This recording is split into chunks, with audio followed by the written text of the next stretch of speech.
कला कारण भावना भाग 22 विषय तप भावना तारीख 6/9/1999।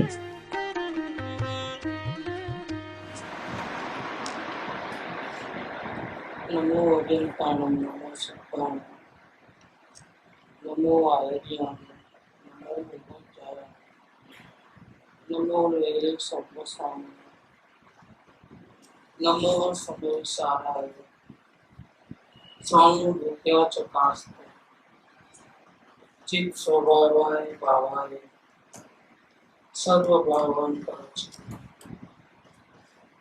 मंगलम भगवान वीर मंगलम गौतमोऽहं मंगलम कुंद कुंडालु जयं धर्मस्तु मंगलम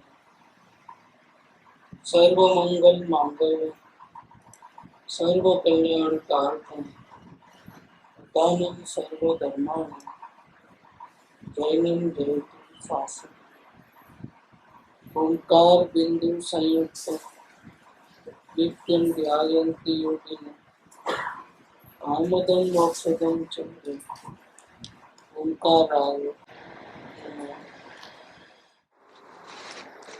श्री समुद्रभद्र देव आचार्य देव रचित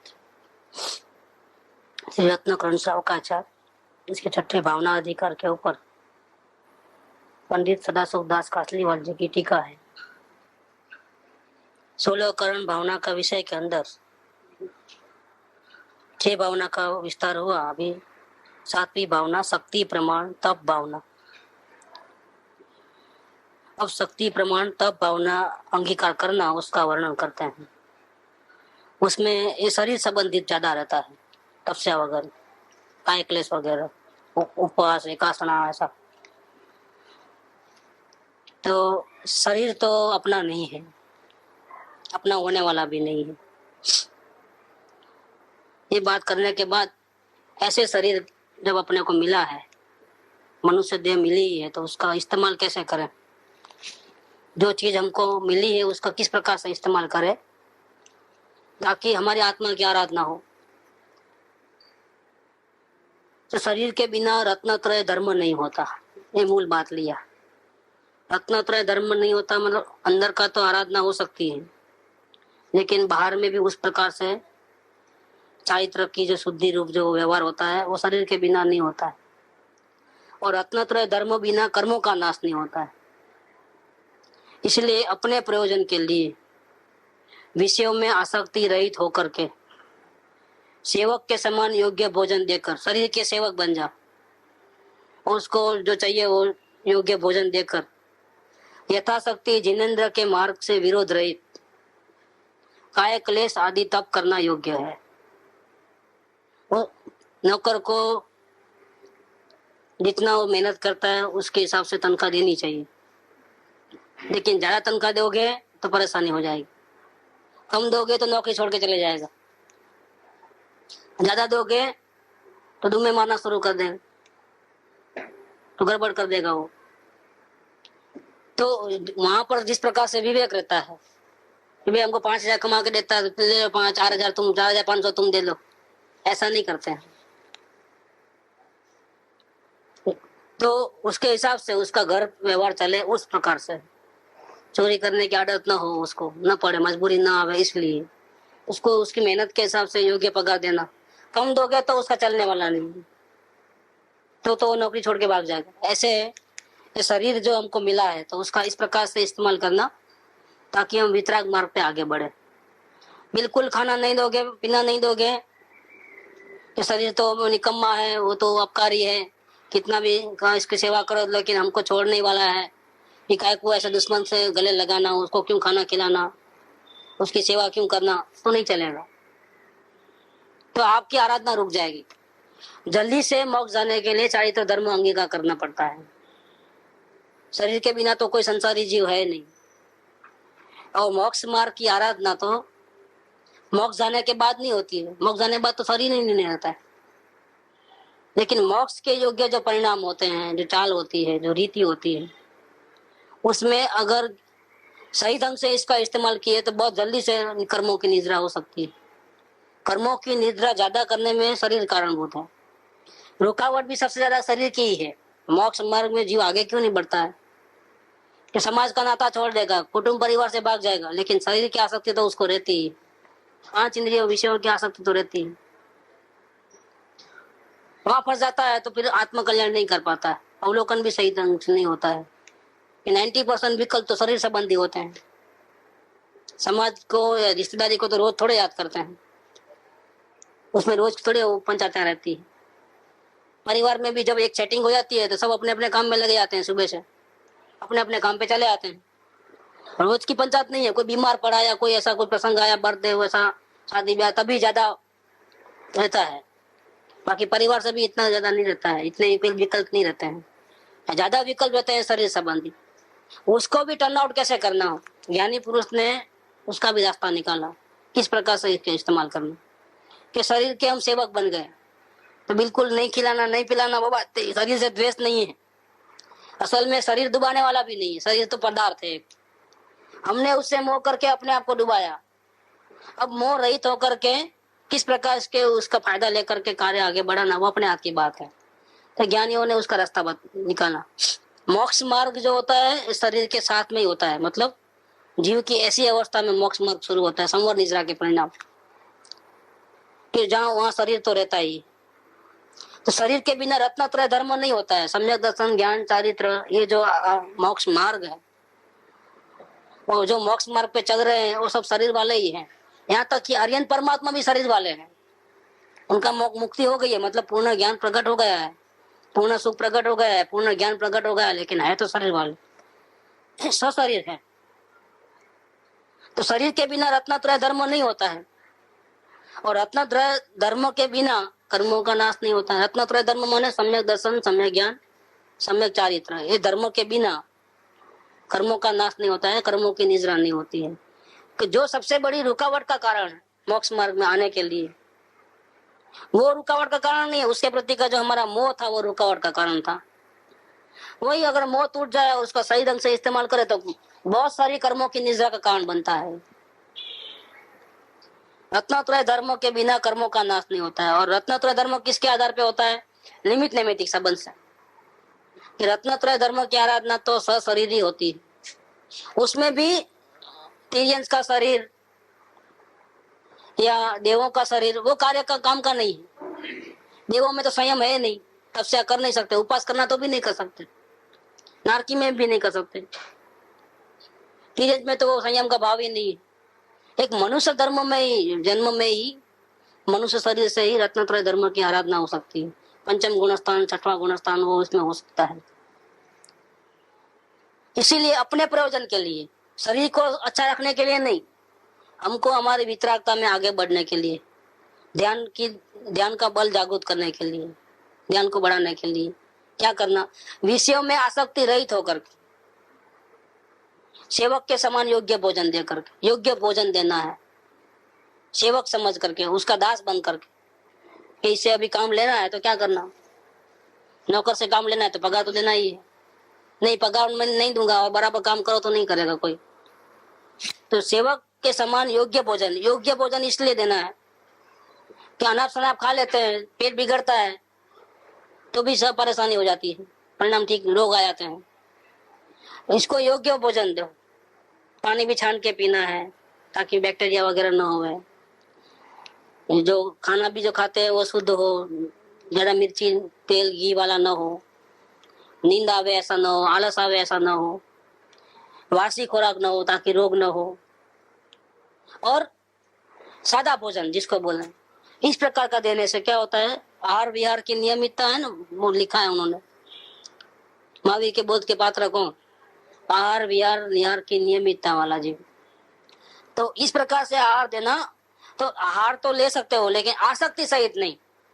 ये खाऊं वो खाऊं, ज्यादा खाऊं, घर में तो 2 रोटी खाए और पार्टी में जाए तो 10-15 रोटी, या तो वो खाऊं ये खाऊं, बहुत दबा के खावे, 3 गुना खावे। आखिर पेट किसका है और खराब किसको होने का, रोग किसको होने वाला है? आसक्ति क्यों इतनी? वो भी पुद्गल है, ये भी पुद्गल है, इसमें इतनी आसक्ति की क्या बात है? तो आसक्ति रहित होकर के सेवक के समान योग्य भोजन देकर के प्रयोजन क्या है? आत्म कल्याण, निजरा का। यथाशक्ति जिनेंद्र के मार्ग से विरोध रहित जिनेन्द्र का जो मार्ग है वितरागता बढ़ाने वाला, अंतर्मुखता बढ़ाने वाला, उससे विरोध ना आवे, उसमें कहीं कमी न रह जाए, उल्टा उसमें वृद्धि होवे, इस प्रकार से काय क्लेश आदि तप करना योग्य है। ज्ञानी पुरुष इसका इस्तेमाल इस प्रकार से करते हैं। तप किए बिना इंद्रियों के विषयों में लोलुपता नहीं घटती है। नहीं तो आपको तो नियम नहीं होगा तो लालच तो आएगी ही आएगी, भाव तो आएगा ही आएगा। अगर आपका नियम नहीं होगा तो खाने पीने बिना नहीं रहोगे, तो लोलुपता कम नहीं होने वाली है। नियम होगा तो आप रुक रहेंगे, कम से कम नियम की बाधा से आप रुके रहेंगे। तो शुरुआत में तो तकलीफ होती है, कृत्रिमता लगती है, या ऐसा लगता है कि कर्ता भाव आ गया, कितना करना पड़ता है। लेकिन कर्ता भाव शुरुआत में होता है, बाद में वो सहज हो जाता है। जैसे शुरुआत में हमको ब्रश करना सिखाया गया, लेकिन अब ब्रश करना तो ब्रश करते वक्त मैं ब्रश कर रहा हूँ ऐसा विचार भी नहीं आता है, और क्रिया हो रही है, बिना भाव की क्रिया हो रही है। शुरू में सिखाया गया स्कूटर कैसे चलाना, शुरुआत में सिखाया गया और सीखे डरते डरते कैसा भी करके। अब चालू करना तो कोई भी है, कैसे चलाऊं, क्या करूं, कहीं टक्कर तो नहीं लग जाएगी, ऐसे कोई विचार नहीं है, ये सहज हो गया। शुरुआत में प्रयत्न करना पड़ता है। तो ज्ञानी पुरुष एंट्री लेते हैं आगे बढ़ने के लिए, वितरागता को बढ़ाने के लिए। कि उपयोग बार बार अंदर में नहीं आता है तो क्या करना, बाहर का ज्यादा रुका रहता है तो क्या करना, तो कहाँ रुका रहता है, शरीर की पंचायतों में ज्यादा रुका रहता है, तो उसमें अभी उसको कंट्रोल कर दो, नियम बना दो कुछ कि इससे ज्यादा नहीं करना, इससे ज्यादा कपड़े नहीं पहनना है, ऐसा कुछ नियम आते हैं। इस प्रकार से अरेंजमेंट कर लो पूरा। तो तप किए बिना इंद्रियों के विषयों में लोलुपता नहीं घटती है। तप किए बिना 3 लोग को जीतने वाले काम को नष्ट करने की सामर्थ्य नहीं होती है। काम माने इच्छा है, तो इच्छा कैसी है, काम कैसा है कि वो 3 लोग को जीत के रखा है, सभी जीवों को इच्छाओं ने वश करके रखा है। एक चाहे गरीब हो तो भी इच्छाएं कितनी है, और पैसे वाला है, सब चीज मिल गया तो क्या इच्छाएं खत्म हो गई, तो नहीं, इच्छाएं तो फिर भी है। गरीब को भी इच्छा है, पैसे वाले को भी इच्छा है, संसार में कोई भी बिना इच्छा के नहीं है। इसलिए इच्छा माने कामदेव, ये सभी को वश कर लिया है, जगत के जीवों को वश कर लिया है। अब कोई बच नहीं सकता, सभी को इच्छाएं रहती है, सबको वश कर लिया और सब दुर्गति में जाने का है सबका। सबके ऊपर इसका राज्य चल रहा है, कामदेव का, इच्छाएं इच्छाएं इच्छाएं इच्छाएं। तो उसको नाश करने के लिए कौन सा हथियार है ज्ञानियों के पास, साधक साधना करने वाले के पास कौन सा हथियार है, तपस्या क्या हथियार है। तो तब करेगा तो इच्छाएं खत्म हो जाएगी, क्योंकि कंट्रोल, ये इतना नहीं खाने का है, रात को नहीं खाने का है, आज दिन भर उपवास है, बस 2 जोड़ी कपड़ा रखने का है, बाकी नहीं रखने का है। तो ऐसा नियम लगा लेने का, नियम लगाने से क्या होता है, कंट्रोल में आ जाता है अपने आप, परिणाम अपने आप कंट्रोल में रहते हैं। तो तब किए बिना इंद्रियों के विषयों में लोलुपता नहीं घटती है। तब किए बिना 3 लोग को जीतने वाले काम को नष्ट करने की सामर्थ्य नहीं है। तपस्या करोगे, शुरुआत करोगे तो मालूम पड़ेगा अभी आपको सबके बिना चलता है। असल में पहले भी चलता था, लेकिन आसक्ति के कारण से ऐसा लगता था कि नहीं चलेगा। हमको जो आसक्ति है उसके बिना हमको ऐसा लगता है, हमने पाल के रखा है आसक्ति, मोह को हमने पाल के रखा है, इसलिए इसके बिना नहीं चलेगा, उसके बिना नहीं चलेगा, ऐसा बहुत सी चीजें रहती है। बीमार पड़ते हो तो बिना नमक का खाना देते हैं तो खाते हो कि नहीं खाते हो, वहां तो कोई ऐसा नहीं कि नमक वाला ही चाहिए, क्योंकि डॉक्टर ने मना कर दिया है। शुगर वाले को बिना शुगर का खाते हो कि नहीं खाते हो, चलता है, जरूरी नहीं है कि ये चाहिए ही चाहिए, ये हमने चला के हमने अटैचमेंट करके रखा है कि चाहिए। इसके बिना भी पेट भरता है, इसके बिना भी स्वास्थ्य अच्छा रहता है, शक्कर के बिना, नमक के बिना भी, तेल घी के बिना भी। जरूरी नहीं है कि ये होए तो ही अपना शरीर अच्छा रहेगा कोई, लेकिन हमने आसक्ति किया है। तो तब करोगे तो इच्छाओं का कंट्रोल हो जाएगा अपने आप, इतनी जरूरतें कम हो जाएगी। तब बिना आत्मा को अचेत करने वाली निद्रा नहीं जीती जा सकती है। तो नींद को जीतने के लिए क्या करना, नींद क्यों आती है, अनाप शनाप खा लेते हो, अनाप शनाप सोच लेते हो, अनाप शनाप दूसरा काम करते हो तो भी नींद आ जाती है। नींद भी एक कसाय है, जैसे किसी का खून करना, क्रोध करना, गुस्सा करना, लोभ मान माया, ये सब कसाय है। इस प्रकार से नींद भी एक कसाय है, जितनी नींद कम होवे उतना अच्छा। लेकिन नींद ज्यादा होती है तो जीव बेभान हो जाता है। इसका कारण क्या है, इसका कारण है हमारी इच्छा है, हमारे विषय वासना है। तो तपस्या करोगे तो नींद भी कम हो जाएगी, मुनिराज को बहुत कम नींद होती है, इसका कारण क्या? क्यों तपस्या करते हैं। उनको आगे लेके आएंगे संभाल के। मेरा संभाल के। तो तप किए बिना 3 लोग को जीतने वाले काम को नष्ट करने की सामर्थ्य नहीं हो। जितना तपस्या बढ़ेगी, प्रैक्टिस बढ़ेगी इस प्रकार की, उतनी इच्छाएं कम हो जाएंगी। तब बिना आत्मा को अचेत करने वाली निद्रा नहीं जीती जा सकती है। निद्रा कसाय को जीतने के लिए भी तपस्या कारणभूत है। तपस्या में जागृति बनती है, उपयोग उधर उधर ज्यादा नहीं जाता है। नियम है तो भी खाने का विकल्प ही नहीं आता है, तो इतने विकल्प तो कम ही हो गए, विकल्प कम हो जाते हैं। नहीं तो विकल्प आए बिना रहेंगे ही नहीं, लेकिन आज उपवास है तो खाने का विकल्प नहीं, तो उतना तो पंचायत ही गई। इस प्रकार से तो जितने नियम में रहोगे उतना विचार कम आएगा, तो इतना हम इधर ध्यान ज्यादा देंगे और अंदर की शांति मिलेगी तो निंद्रा कम होती जाएगी। जितनी अंदर की शांति मिलती जाएगी उतनी नींद कम हो जाएगी। तो मुनिराज को नींद कम होती है, इसका कारण क्या है कि अंदर आत्मा की शांति ज्यादा मिली है उनको। तब बिना शरीर का सुखिया स्वभाव नहीं मिटता है। शरीर को एक आदत डाल दी है।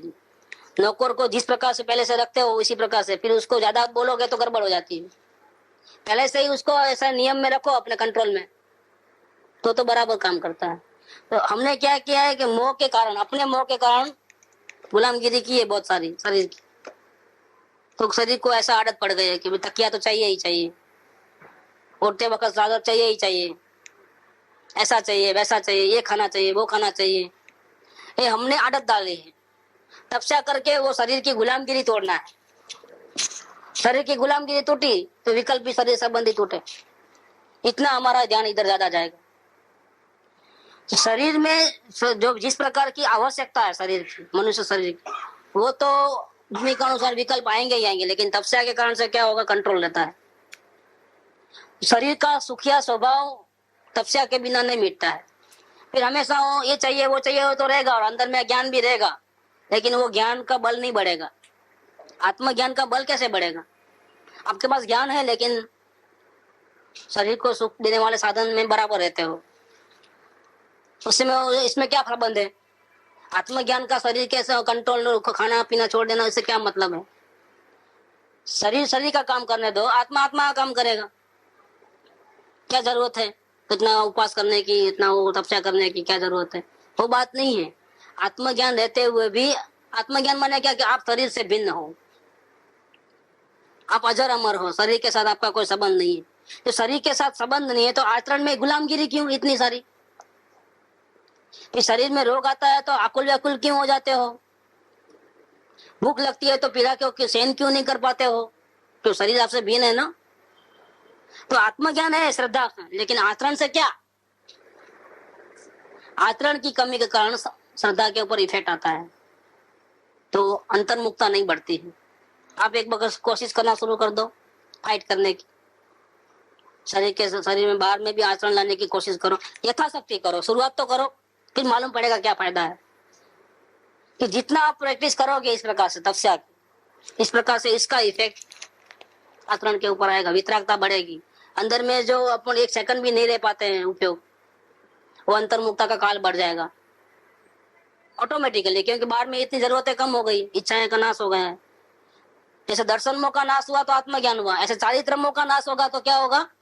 अंतर्मुखता का टाइम बढ़ेगा। निमित्त नैमित्तिक संबंध है पूरे। जब तक दर्शन मोह विद्यमान है, भ्रांति विद्यमान है, तब तक आत्म स्वरूप का ज्ञान नहीं है, होता ही नहीं है। दर्शन मोह माने क्या कि अपने आत्मा के अलावा और कहीं भी सुख बुद्धि है, कहीं भी रस आता है, तो दर्शन मोह का परिणाम है। जब तक वो रहेगा, एक रजकण में भी शांति का वहां से मिलेगी, बाहर से शांति मिलेगी, ऐसा अगर भाव है, थोड़ा भी डिपेंडेंस है किधर भी गुलामगिरी है, तब तक आत्मज्ञान नहीं होगा। तो आत्मज्ञान होने में दर्शन मोह रोकता है। दर्शन मोह कम होगा, खत्म होगा तो आत्मज्ञान होगा। इसी प्रकार से चारित्र मोह जितना जितना कम होता है उतनी उतनी अंतर्मुखता बढ़ती है, स्थिरता बढ़ती है, लीनता बढ़ती है, इतना उपयोग बाहर कम जाता है। चारित्र मोह को जीतने के लिए वितरागता बढ़ना आवश्यक है। अंतर्मुखता में ज्यादा टाइम रहने का बहुत जरूरी है, लेकिन वो कैसे रहेगा? क्या आप सहन करोगे तो? इसमें गर्मी ठंडी ये तो हैरान कर दे ऐसी बातें हैं। उपयोग घड़ी घड़ी जावे उधर, कोई बीमारी आ जाए तो भी उपयोग जाता है। तो ये शरीर के प्रति जो हमारा लगाव है, तो हमको आदत डाली हुई है ना, सहन नहीं करने की आदत डाली हुई है। तो सहन करने की अगर आदत डालते जाओगे तो कंट्रोल हो जाएगा। एकदम नहीं होगा तो, लेकिन धीरे धीरे धीरे धीरे सहन करने की आदत डालने का है। तो शरीर का सुखिया स्वभाव तपस्या के बिना नहीं मिटता है। डिमांड तो रहेगी ही रहेगी, हमने आदत डाली है तो डिमांड तो रहेगी ही रहेगी, लेकिन आप अभी कंट्रोल करना शुरू कर दो। यदि तप के प्रभाव के द्वारा शरीर को वश में कर रखा होगा, देखो प्रैक्टिस करके, तो क्षुधा, तृषा, शीत, उष्ण आदि परिसरों के आने पर कायरता उत्पन्न नहीं होगी, तो सामना कर पाओगे। नहीं तो परिणाम में गड़बड़ हो जाएगी। भूख लगेगी, आकुल व्याकुल हो जाएगा, सर में दुखना शुरू हो गया तो ध्यान हट जाएगा वहां से। कोई खाने की पदार्थ की लोलुपता लगी तो परिणाम पूरा उधर जाएगा। ये परिणाम में उथल पाथल मच जाती है, उपयोग बाहर फौरन चले जाता है। अगर तपस्या करके उसको कंट्रोल किया है तो भूख, प्यास, ठंडी, गर्मी आदि परिसर आएंगे कुदरत के, तो उस पर कायरता उत्पन्न नहीं होगी, उपयोग घड़ी घड़ी बाहर जाएगा नहीं, सहन शक्ति बढ़ेगी और अंतर्मुखता बढ़ेगी, अंदर में रहेगा। संयम धर्म से चलाए मन नहीं होगा, नहीं तो क्या होगा, भूख लगते ही खाना खा लो, गर्मी लगते ही जैसा कि हवा करो कैसा भी करके, उसमें लाइट चले गई तो एसी बंद हो गया तो हालत देखो क्या होता है। एसी के रूम में जनरली पंखे नहीं रखते हैं मोस्टली, और भी लाइट नहीं होती है तो क्या हाल होता है, उल्टा ज्यादा गर्मी बढ़ जाती है। फिर या एसी में से बाहर निकलो तो गड़बड़ हो जाती है पूरा। शरीर को सुविधा के लिए जितने साधन बनाए उतना तकलीफ भी सामने है। तप करके, तप के प्रभाव के द्वारा, प्रैक्टिस के द्वारा शरीर को वश में किया है अगर, कि शरीर वो मांगे वो हम नहीं करना है, वो हम उसके गुलाम नहीं है आत्मा उसकी। अब उसको 2 टाइम का सादा भोजन दे दिए, बाकी छुट्टी। उसमें भी कभी कभी उपवास आदि कर लिए, एक क्षण कर लिए, उसमें भी उसको कंट्रोल रखे तो इतना ध्यान जाएगा नहीं। संयम धर्म से चलाए मन नहीं होगा। तप कर्मों की निद्रा का कारण है। देखो अब दूसरा कारण, जितना आप तप करोगे, इच्छाओं के वश नहीं होगे, इच्छाएं कम होगी, उतना निद्रा बढ़ेगी। प्रसंग तो आएंगे ही, इच्छाओं के बढ़ाने वाले प्रसंग आएंगे, लेकिन आप तपस्या करके इच्छाओं को कंट्रोल करते हो तो क्या होता है, उदय तो आया है, उदय तो आएगा पूर्व कर्म के कारण, लेकिन आप उसमें जुड़ोगे नहीं। कैसे नहीं जुड़ोगे, क्योंकि आप तपस्या कर रहे हो, तो आप जुड़ते नहीं हो, वश में नहीं आते हो, तो क्या हुआ, तो वो कर्म का उदय जो आया है उसमें जुड़ने से जो नया कर्म बनने वाला था वो नहीं बनेगा, निद्रा हो जाएगी। एक बार बात हो रही थी निद्रा की बात, निद्रा किसको बोलते हैं, कि अच्छे बुरे विचार नहीं आना वो निद्रा नहीं है, अच्छे बुरे प्रसंग नहीं आना वो निद्रा, ऐसा नहीं है। वो तो आएंगे ही, अच्छे बुरे विचार भी आएंगे, अच्छे बुरे प्रसंग भी आएंगे, वो आएगा। तब आप वर्तमान में क्या करते हो, अगर वर्तमान में जुड़ते नहीं हो, ज्ञाता भाव में रहते हो तो निद्रा होती है। वर्तमान में जुड़ गए तो बंधन हो गया। जुड़ने का 2 प्रकार, समझो कोई गाली दे रहा है तो वो तो देगा ही देगा, लेकिन वर्तमान में कैसे जुड़ते हो, ज्ञाता भाव में रहते हो तो नहीं जुड़ते हो, तो कर्मों की निद्रा हो गई। पूर्व कर्म आए लेकिन आपने ध्यान नहीं दिया, छुट्टी हो गई, निद्रा हो गई। लेकिन आपने ध्यान दिया तो 2 प्रकार से करते हो, या तो माफ कर देते हो या सामने गुस्सा करते हो। माफ करोगे कर्म का बंधन होगा, गुस्सा करोगे तो भी कर्म का बंधन होगा। एक अच्छा बंधन मतलब पुण्य का बंधन, एक पाप का बंधन, ये 2 प्रकार से बंधन में जीवाता है। और ज्ञाता भाव में रहोगे तो कर्मों की निद्रा होती है। तो तपस्या का मतलब क्या है, कि इच्छाएं उत्पन्न ही नहीं होना। इच्छा हो रही है लेकिन रोकना उसको, वो तपस्या नहीं है, असल वो तपस्या नहीं है। दूसरे लोग जो करते हैं वो ऐसी तपस्या करते हैं कि खाना खाना है लेकिन बाधा दे दिए, या तो पचखान ले लिया है तो भी खाना नहीं खाने का है, बस उपवास है आज मेरा। तो इसमें क्या है, उसने क्या किया, जुड़ान तो किया है कि भूख तो भूख के टाइम पे लगेगी, लेकिन आज उपवास है, नहीं खाना है, क्यों, पचखान लिया है। पचखान के आधार पे, नियम के आधार पे उपवास किया है। तो ऐसा करोगे तो विचार तो आएंगे ही आएंगे खाने पीने के, लेकिन आप बार बार रोकोगे, बार बार विचार आएंगे, बार बार रोकोगे तो नहीं करना है, आज नहीं खाना है, आज नहीं खाना है। अगर खाओगे तो पाप का बंधन, नहीं खाओगे तो पुण्य का बंधन, तो उसमें निद्रा नहीं है, वापिस समझ लेना, वो निद्रा का कारण नहीं है। फिर तपस्या का क्या मीनिंग है, तपस्या किसको बोलना, कि खाने का भाव आएगा, लेकिन आपने वितरागता इतनी बड़ी हुई है, आत्मा का ध्यान इतना है, आत्मा का पावर इतना है कि खाने का विकल्प नहीं आ रहा है। खाने का विकल्प तो आता नहीं है, पाप का विकल्प, लेकिन नहीं खाऊं ऐसा रुकावट, जो बोझ, अपने आप को संभालना पड़ता है, बोझ, ये भूल से भी खाना नहीं है, खाना नहीं है, खाना नहीं है, खाना नहीं है, ये नेगेटिव जो चलता है विचार, वो भी नहीं है। क्योंकि विचार चलेंगे तो आप अपने स्वरूप में कहाँ रहे? पॉजिटिव नेगेटिव कोई विचार नहीं रहे, क्योंकि आपका ध्यान कहाँ है? ज्ञात के ऊपर है, ज्ञाता भाव में है बस। तो भूख तो अपने टाइम पे लगेगी, प्यास तो अपने टाइम पे लगेगी, लेकिन आप किसकी आराधना कर रहे हो? आत्मा की। तो खाऊं ऐसा भी नहीं, नहीं खाऊं ऐसा भी नहीं, फिर भी वर्तन में क्या होता है? नहीं खाने का ही होता है। उसको बोलते हैं तपस्या। ये सच्ची तपस्या है। उससे क्या हुआ? कर्मों की निजरा हुई। ऐसा अगर हो रहा है तो बिल्कुल करेक्ट बात। तो तपस्या करना, यथाशक्ति तप करना, इसका मतलब क्या? यथाशक्ति बार बार अंतर्मुख होने की कोशिश करना। उसके लिए खाना पीना छूट जाए तो छोड़ देना। कब शुरुआत में ऐसा होगा कि हमने हमारे लिए खाना बनाया है, हमने बोला नहीं, लेकिन हमारी अंतर्मुखता इतनी बढ़ गई, हमारी प्रैक्टिस इतनी बढ़ गई, वितरागता इतनी बढ़ गई कि खाने के टाइम में भूख लगी, लेकिन हमको खाने का विकल्प ही नहीं आ रहा है।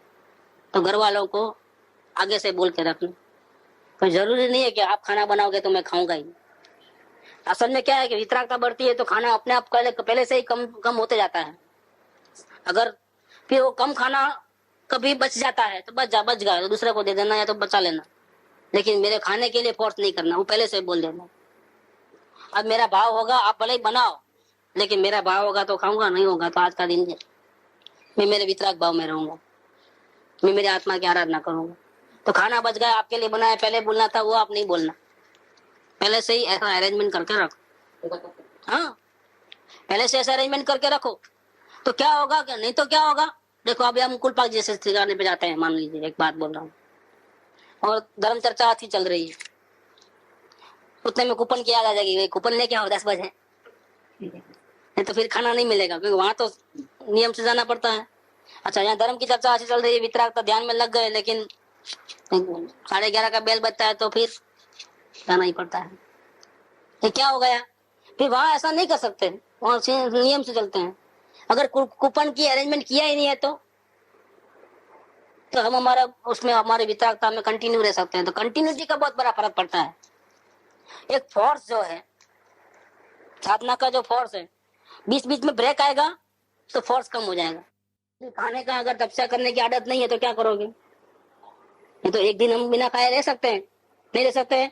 तो बाहर का खाना बच जाए, खाना नहीं पड़ेगा, चाय पानी आदि यहाँ से सब लेके जाते हो, लेके जाना नहीं पड़े तो कितना बड़ा बोझा कम हो जाएगा। और वहां जहाँ जाते हैं वहां तो मिलता ही है खाना पीना। तो खर्च कितना बचता है खर्च की दृष्टि से, लेकिन हमारा बार बार जो उपयोग वहां जाता है वो भी कितना बचता है और बोझा भी कितना कम होता है। लेकिन नहीं, हमने आदत नहीं डाली है। शरीर जब भी जो मांगा है उसको उस टाइम में वो चीज हाजिर करके रखी है। इतने हम गुलाम हो गए हैं तो क्या हुआ है? फिर हम अपने ऊपर बोझ डाल देते हैं एक्स्ट्रा।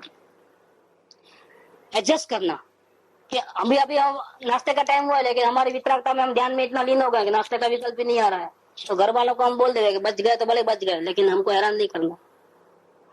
गर्म ठंडा हो जाए तो भी हमको बार बार बुलाना नहीं इस बारे में। ये हम प्रैक्टिस करेंगे तो होगा।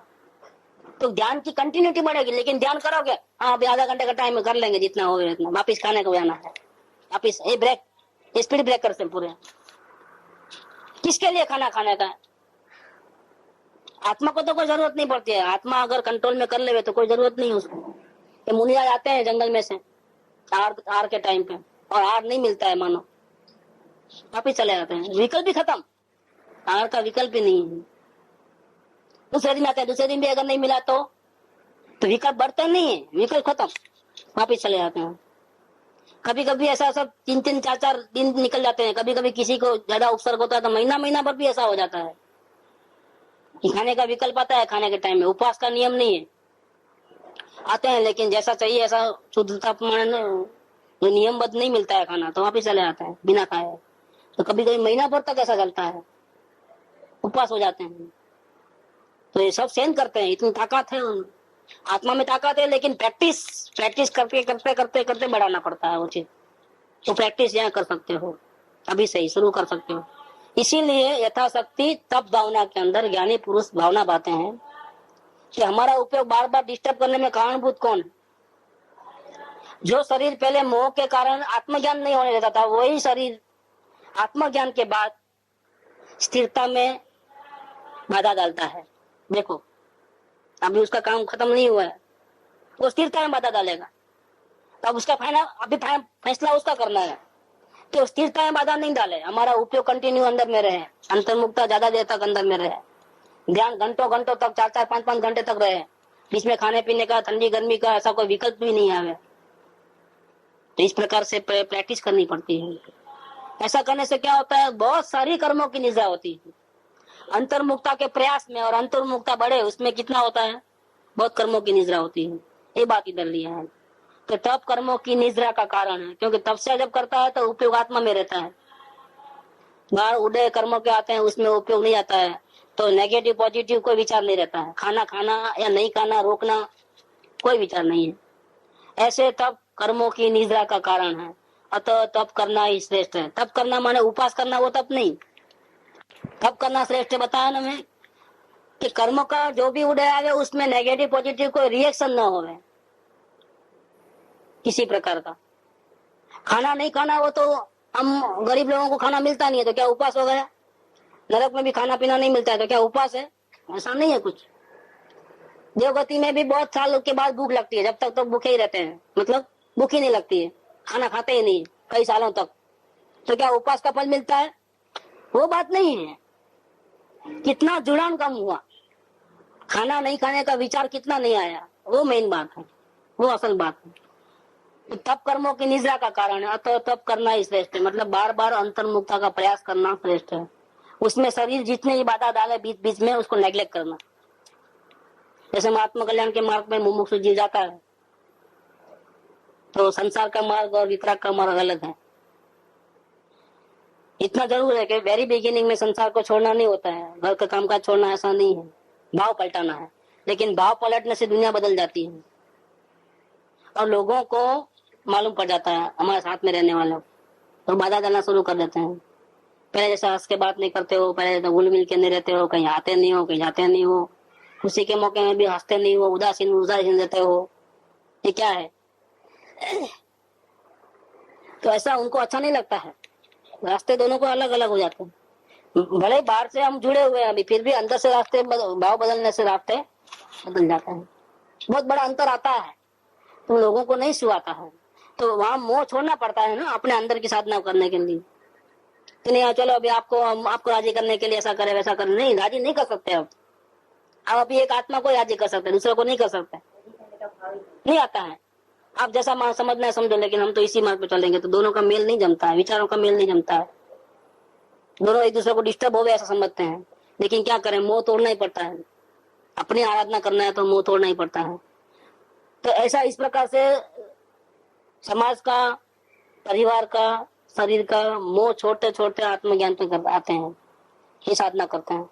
अब वो साधना को बढ़ाने के लिए, अंतर्मुखता को ज्यादा रहने के लिए, वितरागता की वृद्धि के लिए, स्थिरता की वृद्धि के लिए क्या करना है, चारित्र मोह भी छोड़ना है। तो जितनी जितनी बाधाएं आएगी, बाधाएं तो आएंगी, क्योंकि जब तक शरीर है तब तक शरीर संबंधी सारे के सारे विकल्प पंचाते हैं, खड़े ही है।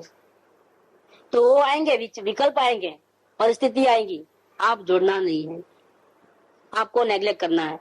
जैसे आत्म साधना के लिए सत्संग को मुख्य किया, सदगुरु को मुख्य किया, अपने आत्मा को मुख्य किया और संसारी जीवों की बात नहीं सुनी, सबकी नेग्लेक्ट करते गए, रुकावट आते गए, लेकिन सबका सामना करते गए। लेकिन सत्संग को नहीं छोड़ा, आत्म आराधना को नहीं छोड़ा, वेद ज्ञान को नहीं छोड़ा, और कैसा भी करके आत्मज्ञान किया, इतनी मुश्किलें उठा करके भी। इसी प्रकार से अब आत्मज्ञान होने के बाद साधना को बरकरार रखने के लिए, साधना को वृद्धिगत करने के लिए, अंतर्मुखता में स्थिरता बढ़ाने के लिए जो जो रुकावटें आने वाली है, आती है, उन सबको नेग्लेक्ट करना है। तो अंतर्मुखता में सबसे ज्यादा बाधा पहुंचाने वाला क्या है, शरीर की आवश्यकता है सबसे ज्यादा। वो तो आप एकांत में जाओगे तारंगा के पहाड़ पे तो भी वो लगी हुई है। परिवार से भाग गए, समाज से भाग गए, लेकिन शरीर से नहीं भाग पाया। बस यहाँ पर संभालना है। मैं चाहता हूँ भैया आइंदा जो साधना होवे यात्रा वगैरह की वो ऐसी होवे कि विकल्प भी कम होवे, कि 2 टाइम की जरूरत ही नहीं पड़े, 1 टाइम में खत्म हो जाए। ट्रैवलिंग में कोई लेके जाने की जरूरत ना पड़े, इतनी ताकत अपने में होगा, इतना पावर हमारे में आवे, बहुत बोझा कम हो जाएगा, हद से ज्यादा बोझा कम हो जाएगा। बहुत शरीर की सुविधा के सामने हमको फाइट करनी है। आत्म साधना के सामने देखना बहुत बड़ा फर्क पड़ता है। आत्म साधना अंदर की वृद्धिगत होगी, बाहर में इतना प्रॉब्लम कम हो जाएंगे। दोनों का संबंध रहता है। विकल्प को ये मन का लगा उधर है, अभी इतना बार बार उपयोग आ जाता है, आत्म साधना में विक्षेप पड़ता है, तो नेग्लेक्ट करना सीखो। अब नेग्लेक्ट करते जाओ। हमने सारे दुनिया को, समाज को, परिवार को, शरीर को नेग्लेक्ट करके आत्मज्ञान समझो हासिल किया हो, बहुत बलिदान दिया है, भावों में चेंज के। अब वो साधना को बढ़ाने के लिए आचरण में सबको नेग्लेक्ट करना सीखो। आचरण में अब तो, पहले श्रद्धा से अभिप्राय में नेग्लेक्ट किया था सबको, अब किस में नेग्लेक्ट करना है स्थिरता बढ़ाने के लिए? आचरण में। बाहर से दिखना चाहिए कि आप वास्तव में गुलाम नहीं हो किसी के। आप नेग्लेक्ट करना सीख गए हो, आपको किसी की जरूरत नहीं है। खाना मिला तो ठीक, नहीं मिला तो भी ठीक, पानी मिला तो भी ठीक, नहीं मिला तो कोई बात नहीं। ये शुरुआत प्रैक्टिस करना शुरू कर दो। पूरा दिन का नहीं तो अभी शाम का खाना बंद, 6 बजे के बाद खाना नहीं, ऐसा शुरू करो। आप अभी से प्रैक्टिस करोगे तो साल 2 साल 3 साल में ये प्रैक्टिस बन जाएगी अच्छी तरह से। ये तपस्या का मामला है, इसमें आत्म कल्याण का लक्ष्य है। जबरदस्ती से नहीं कर रहे कि नहीं खाऊं ऐसा विकल्प करना पड़े, वो तो पुण्य का कारण है। वो तो आप पाप नहीं करते, वो तो पुण्य करते हो, वो मतलब नहीं है। लेकिन आत्म कल्याण के लिए कर्मों की ज्यादा निजरा हो, इसके लिए ये जरूरी है। तब कर्मों की निजरा का कारण है, अथवा तब करना ही श्रेष्ठ है। अपनी शक्ति को छिपाए बिना जिस प्रकार जिनेन्द्र के मार्ग से विरोध रहित हो, उसी प्रकार से तप करो। अपनी शक्ति को नहीं छिपाना। आप देखोगे तो आप हैरान हो जाओगे कि आप में शक्ति बहुत है, लेकिन आप नेग्लेक्ट किए हैं, शक्ति का इस्तेमाल नहीं किए, प्रमाद बन के रहे, प्रमादी बन गए। लेकिन आप प्रैक्टिस करोगे तो आप में बहुत पावर है, आप आगे बढ़ सकोगे इसके अंदर। शक्ति को नहीं छिपाना। जल्दी से मोक्ष जाना है, जल्दी से कर्मों की निजरा करना है, तो शक्ति को बढ़ाओ, शक्ति को छिपाने की जरूरत नहीं है। बेंसी के वतनावत में बोल आता है, दूसरा तीसरा नंबर का कुछ बोल, तीसरा चौथा है कि ज्ञानी जिस प्रकार से आगे बढ़ना है इस प्रकार से आगे बढ़ते हैं। उनको एकांत हथ नहीं है, अपवाद मार्ग या उत्सर्ग मार्ग का उनको पकड़ नहीं रहती है कि नहीं खाना नहीं खाऊंगा, ऐसा भी नहीं रहता है, खाना खाऊंगा ऐसा भी नहीं रहता है। अपवाद मार्ग और उत्सर्ग मार्ग, उसका ज्ञानी को आग्रह नहीं रहता है। वो तो एक ही देखता है, खाना खा के भी मुझे आगे बढ़ना है और नहीं खा के भी मुझे आगे बढ़ना है। तो वो अंदर की बात को देखता है कि मेरी वितरागता बढ़ती है कि नहीं बढ़ती, मेरी अंतर्मुखता बढ़ती है कि नहीं बढ़ती। अगर इतने कमजोरी आ गई शरीर में और अंतर्मुखता में बाधा पड़ती है शरीर की कमजोरी के कारण से, तो खाना खा लेते हैं। और नहीं जरूरत नहीं पड़ती है, अभी अंतर्मुखता में कोई तकलीफ नहीं है, तो उपवास कर लेते हैं। कोई आग्रह नहीं होता है कि उपवास ही करना है, कि ऐसा करना है, कि वैसा करना है, ऐसा कोई आग्रह नहीं रहता। यानी को हठ नहीं होती है। वो तो सहज जिस प्रकार से अपने अंतर्मुखता बढ़े इस प्रकार से अपने जीवन को एडजस्ट कर लेते हैं। जितनी हो सके उतनी पर की आलम्बन, गुलामगिरी, दूसरों के वश होने का, वो बात छोड़ लेते हैं। होना ही नहीं। वो डिपेंडेंट, सेल्फ डिपेंडेंट ज्यादा बढ़ जाता है। तो अपनी शक्ति को छिपाए बिना जिस प्रकार जिनेन्द्र के मार्ग, वितरागता का मार्ग, उसका विरोध रहित हो, उसी प्रकार से तप करो। तप नामक सुबह उसकी सहायता के बिना अपने श्रद्धा, ज्ञान, आचरण रूपी धन को क्रोध, प्रमाद आदि लुटेरे 1 सेकंड में लूट लेंगे। देखो, अब तपस्या नहीं करोगे, अंतर्मुखता को नहीं बढ़ाओगे, अंतर्मुखता को बढ़ा करके बाह्य इच्छाओं को कंट्रोल नहीं करोगे, इच्छाओं को वश हो जाओगे, बार बार इतने कायर हो जाओगे, तो क्या होगा? तो ये अपना जो सम्यक दर्शन का श्रद्धा, सम्यक ज्ञान और सम्यक आचरण, ये जो धन हासिल किया है, रत्नत्रय रूपी रत्न हासिल हुआ है, उसको कौन लूट लेगा? क्रोध, प्रमाद आदि लुटेरे 1 सेकंड में लूट लेंगे। ज्ञान दशा आने के बाद टिकाने में बहुत पुरुषार्थ है। ज्ञानियों को पसीना आवे, इतना बड़ा पुरुषार्थ है। दर्शन मोह को तो जीत लिया, लेकिन चारित्र मोह को जीतने में तो कई बार तो दर्शन मोह को जीतने में मैक्सिमम समय कितना लगे, अगर सच्ची भावना है तो 6 महीना, और चारित्र मोह को जीतने में अनलिमिटेड। तीर्थंकर के जीव को 10-10 भाव निकल जाते हैं, इतना भी होता है, ऐसा भी होता है। देखो अब गुरुदेव की बात ले तो 4 भाव बाकी है अभी। देखो क्या कारण है? कुछ भी पुण्य और पाप दोनों आचरण में आए। देखो खाना खाना है पाप का भाव, आज उपवास है, नहीं खाना है, नहीं खाना है, नहीं खाना है, पुण्य, दोनों में बंधन होता है, रीजन नहीं है वहाँ। सहज आत्म ध्यान में रहे। उद्देश्य का तो वैसा भी तो कैसा है? तो जो प्रचार करते हैं तो वो भी तो पुण्य में चलेगा है ना। उदय कर्म ऐसा है, अपन वो इजी ले लेंगे। नहीं, कहने का मतलब ऐसे जीवों को, महाप्रतापी जीवों को भी ऐसा चारित्र मोह को खत्म करने में टाइम लगता है। बात क्या चल रही है? दर्शन मोह और चारित्र की बात चल रही है। दर्शन मोह तो इजीली जीत सकते हो, अगर सही आराधना करो 6 महीने में खत्म मामला, संसार की मूल काट लो। लेकिन सब डाली पत्ते एक एक खत्म करने का मतलब कितना टाइम लगता था। बड़े बड़े महापुरुषों को भी 2-4 भाव भी हो जाते हैं, कभी कभी ज्यादा भी टाइम लग सकता है। चारित्र मोह इतना जल्दी नहीं मिटता है, कहने का मतलब बहुत प्रैक्टिस चाहिए उसके लिए, अंतर्मुखता की बार बार प्रैक्टिस चाहिए, उसमें तब सहाय करेगा आपको। जल्दी से आगे बढ़ना है, टाइम कम लगाना है, जल्दी मौक जाना है, तो क्या करेगा? कौन आपको सपोर्ट करेगा? तप से सपोर्ट करेगा। मुख्यतः यहाँ क्रोध और प्रमाद। तप नामक सुपट, एक तप क्या है? हमारा सेनापति है, हमारा बॉडीगार्ड जिसको बोलते हैं। ये तप क्या है? सुपट माने बॉडीगार्ड। उसकी सहायता के बिना अपने श्रद्धान ज्ञान आचरण रूपी धन को क्रोध प्रमाद आदि लुटेरे 1 सेकंड में लूट लेंगे। जितने पैसे ज्यादा कमाओगे उतना बंगला बनाओगे बड़ा, तो वॉचमैन के बिना नहीं चलेगा। वॉचमैन तो चाहिए ही चाहिए, क्या डॉग भी चाहिए। वॉचमैन सो जाए तो डॉग भी रखो। देखो ये खर्चे बढ़ते हैं जो अपने को जरूरत नहीं पड़ती है ऐसे मिडिल क्लास के लोगों को, लेकिन जो हाई लेवल पे चले गए उनको सब चीज की जरूरत पड़ती है। तो पिस्तौल का लाइसेंस भी रख लेते हैं, उनके दुश्मन भी ज्यादा होते हैं। देखो है तो उनको तो सबकी जरूरत, सिक्योरिटी की जरूरत पहले पड़ेगी। नहीं कमा कमा के जमा तो किया, मेहनत करके कमाया, इतना विकल्प करके, अब संभाल के नहीं रखोगे तो क्या होगा? या कमाते जाओ या गंवाते जाओ, लुटाते जाओ। नहीं, ऐसा नहीं चाहिए। जितना हम आगे बढ़ रहे हैं, धन दौलत बढ़ रही है, उतनी सिक्योरिटी बढ़ाना पड़ता है संभालने के लिए। सेफ साइड बढ़ाना पड़ता है, कहाँ लगाना, रुपया पैसा बढ़ाया तो कहाँ लगाना, किस जगह इन्वेस्ट करना। ऐसा ना हो कि हमने इतना पाप करके कमाया है मेहनत करके, और फिर क्या हो गए, ये रखा है यहाँ पर और ध्यान नहीं रखा तो लूट के लेके गए लोग। वापिस खड्डा खोदते वहां का वहीं रहा, वापिस मेहनत भी करते रहो, फिर आराम से रहने का कोई मतलब ही नहीं है। फिर ये सोचे थे कि भाई कमा करके थोड़ा आप पिछली जिंदगी में आराम से रहेंगे, लेकिन कैसे रहोगे? सिक्योरिटी के बिना कैसे रहोगे? देखो तो कमाई करते हो तो इस प्रकार से इसको फिक्स करना रहता है ताकि इसकी इनकम, इंटरेस्ट की इनकम में से भी अपना गुजारा चले। प्रॉब्लम क्या आता है कि ये अध्यात्म का नॉलेज नहीं होने से क्या होता है, कमाई बढ़ते जाओ, संसार की दूसरी सुविधा भी सिक्योरिटी वगैरह रख लेते हैं, लेकिन साथ में इच्छा भी बढ़ती रहती है तो उपाधि ही मोड़ लेते हैं।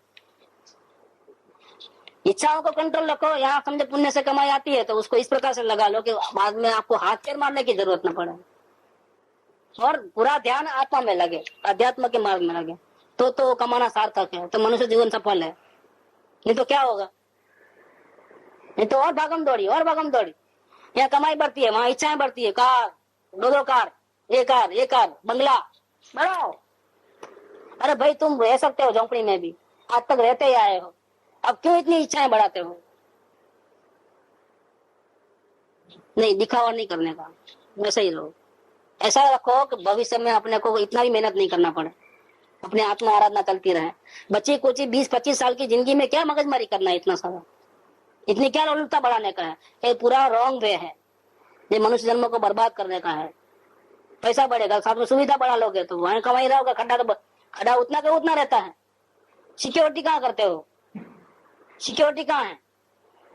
तो यहाँ पर सिक्योरिटी करने का रहता है। जैसे ज्यादा कमाने वाले को वो चौकीदार वगैरह रखते हैं, इस प्रकार से अपने प्रयोजन को भूलना। ये क्या प्रयोजन भूल जाता है जीव। शुरुआत करता है तो ऐसा करता है कि भाई अभी ये लाइन जम जाए तो फिर हमको आत्मकल्याण ज्यादा करना है, लेकिन जब जम जाती है तो क्या होता है, ये मकसद को भूल जाता है तो गड़बड़ करता है। मकसद को ऐसा जैसा रखो, सबसे टॉप लेवल का मकसद है अपना। दुनिया में इससे ऊंचा कोई पद नहीं है, ऐसा ऊंचा पद, सिद्ध पद, उसकी आराधना करने के लिए हमारा जन्म है। ये मनुष्य जन्म किस लिए है हमारे को? हमको क्या बनना है? बड़ा व्यापारी बनना है, सारी दुनिया को हिला के रख देना है, इतना बड़ा बनना है?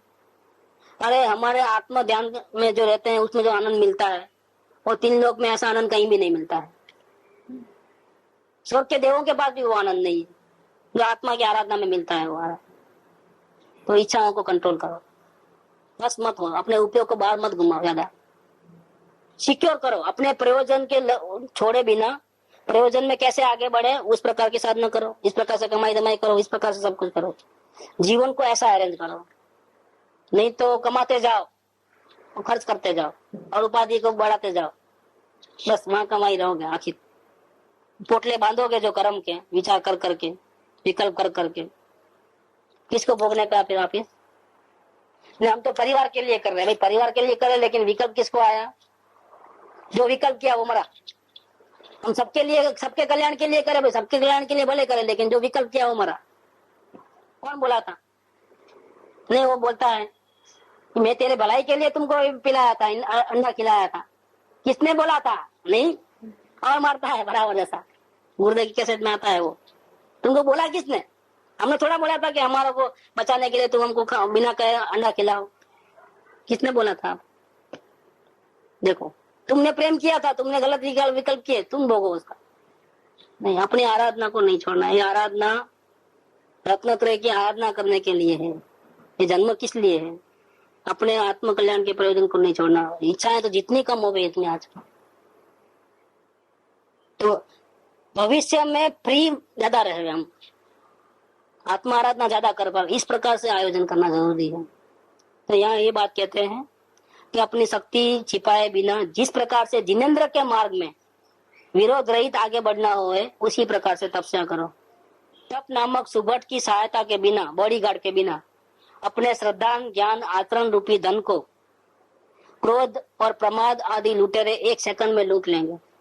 अभी क्या, क्रोध तो हम ज्यादा स्वभाव नहीं है तो नहीं करते, लेकिन क्या करते हैं? सबसे बड़ा खतरा है प्रमाद का है। वो जो 5 पॉइंट बन रहे हैं ना, समय दर्शन होने के बाद चले जाता है।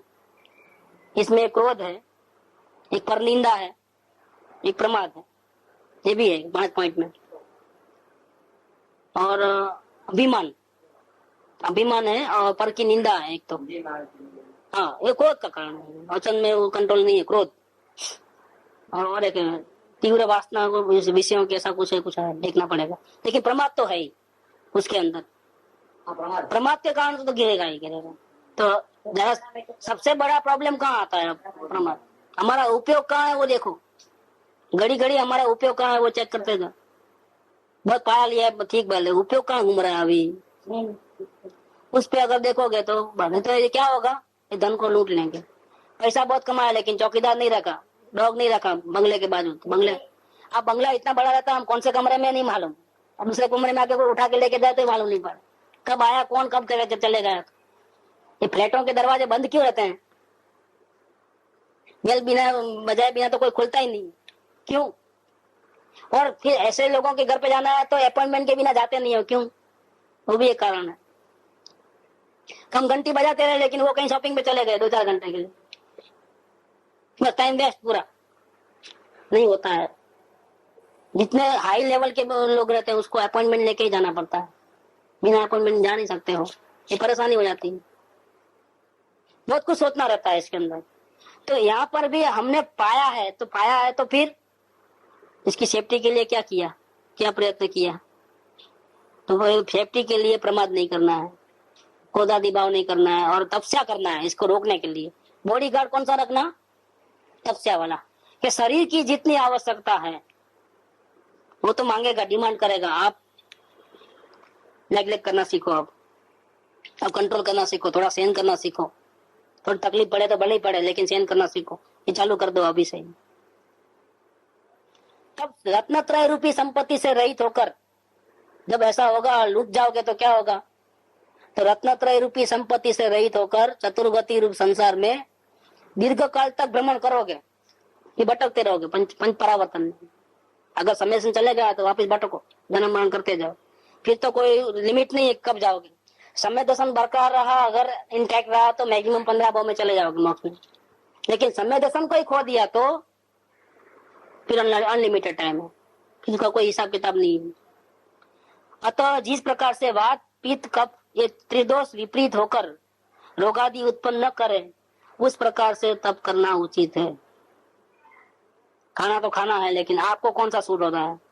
आपको कफ न बढ़े, वायु हैरान न करे, पित्त न बढ़ जावे, इस प्रकार का खुराक खाना है। वो टेस्टी है कि नहीं है वो नहीं देखो आप। खाना टेस्टी है कि नहीं है, जीभ को सुहाता है कि नहीं सुहाता है, वो नहीं देखना।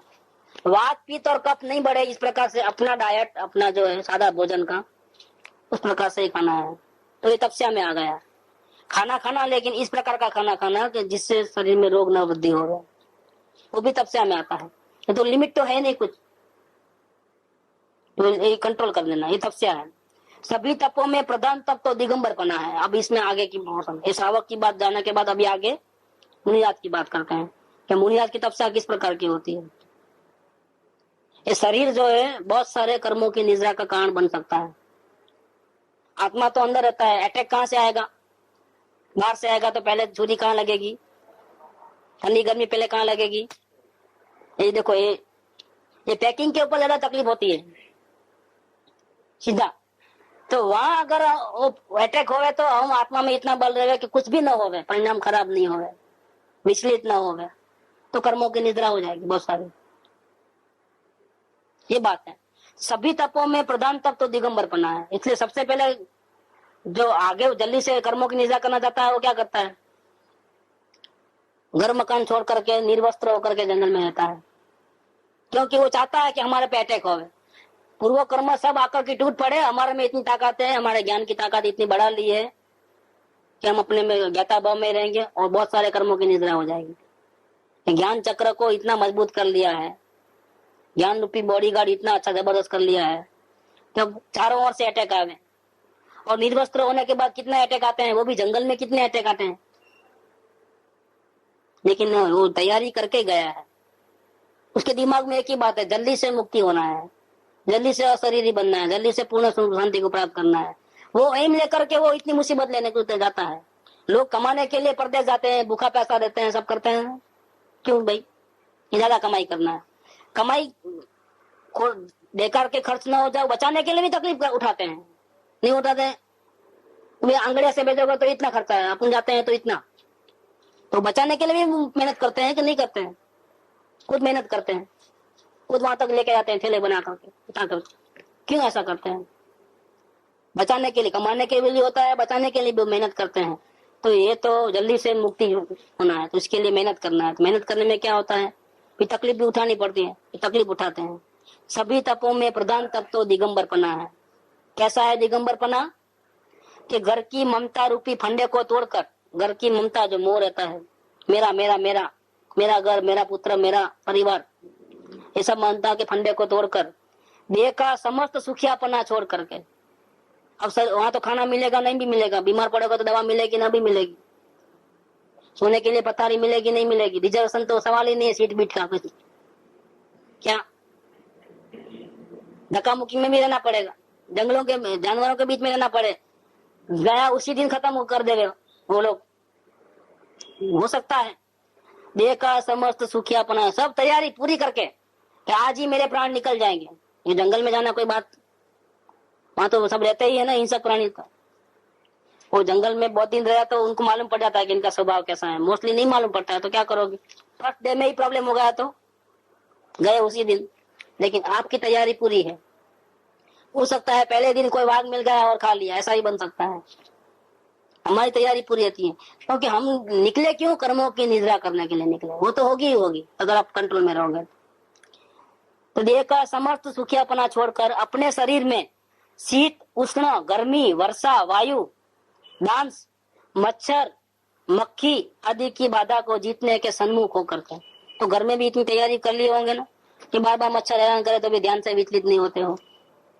गर्मी पड़ती है तो भी आपको आकुलता नहीं आती है और ध्यान बराबर रहता है। उतनी तैयारी पहले कर लिया है तो भी। सुख धाम अनंत सुसंत चही, दिन रात रहे तद ध्यान मही।